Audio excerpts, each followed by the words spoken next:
Magandang araw! Naritong muli si Teacher Krisha upang magbigay ng mga gabay na panuto sa pagsagot ng ating Pivot 4A at mga activity sheets. Bago ang lahat, narito muna ang ilang mga paalala bago sagutan ang mga gawain. Una, ihanda ang sasagutang mga gawain, lapis, pambura at krayola.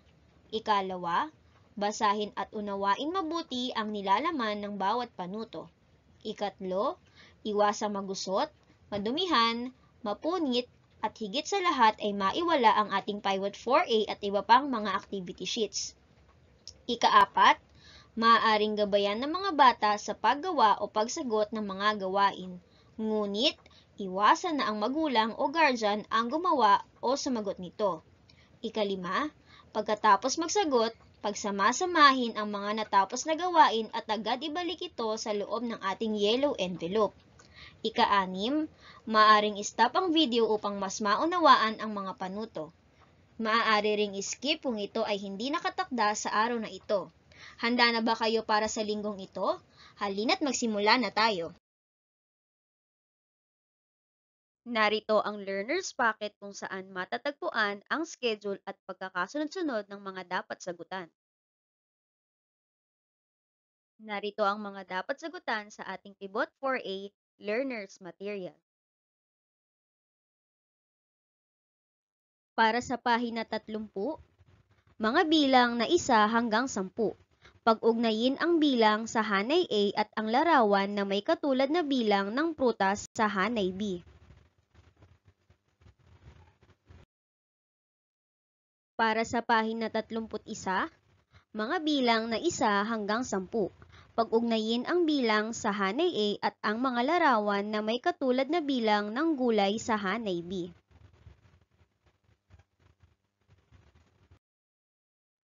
Para sa pahina 32, pagtatansya at pagbibilang. Tansyahin ang bilang ng bilog sa bawat lalagyan.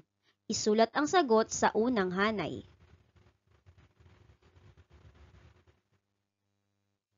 Bilangin ang mga bilog. Isulat ang sagot sa ikalawang hanay.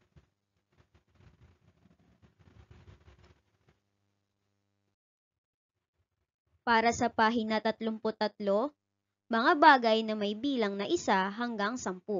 Bilangin ang mga bagay na nasa larawan. Isulat ang sagot sa loob ng bilog.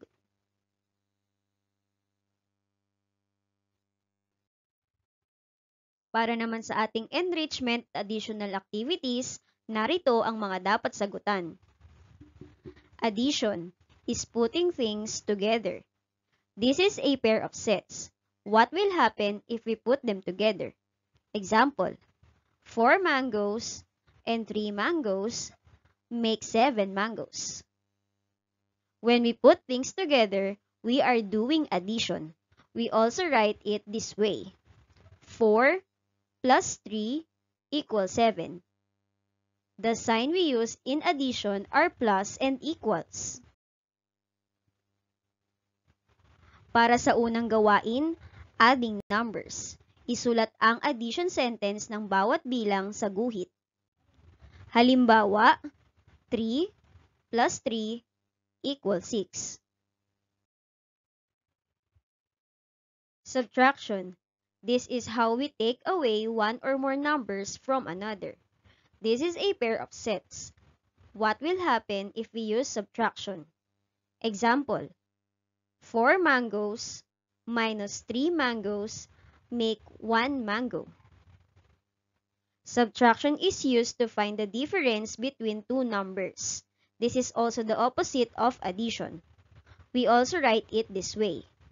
4 minus 3 equals 1. The signs we use in subtraction are minus and equals.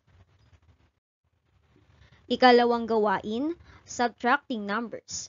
Isulat ang subtraction sentence sa bawat bilang sa guhit. Halimbawa, 3 minus 2 equals 1. Ating kilalanin ang mga bagay na nagsisimula sa letrang H.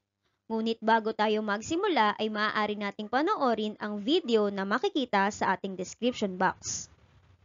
Narito ang ilan sa mga bagay na nagsisimula sa letrang H na may tunog na H.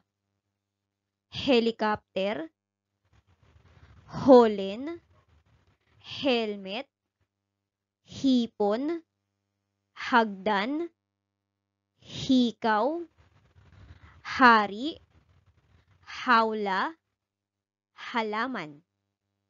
Para sa ikatlong gawain, bakatin at isulat ang malaki at maliit na letrang H.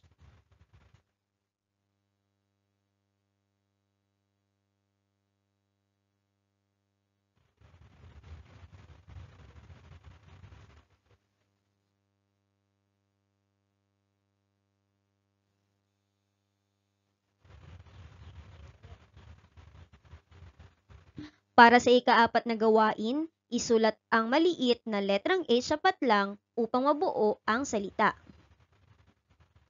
Para sa ikalimang gawain, kulayan ang mga helmet na may letrang H.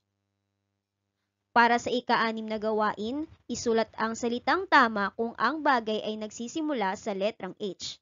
Isulat naman ang salitang mali kung hindi. Ilagay ang sagot sa patlang. Ikapitong gawain, pagsasanay sa addition. Iguhit sa loob ng kahon ang tamang bilang ng mga bagay.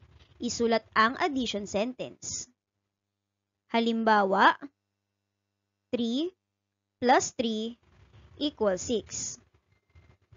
Sana'y nakatulong sa inyo ang video na ito. Makita-kita tayong muli. Paalam!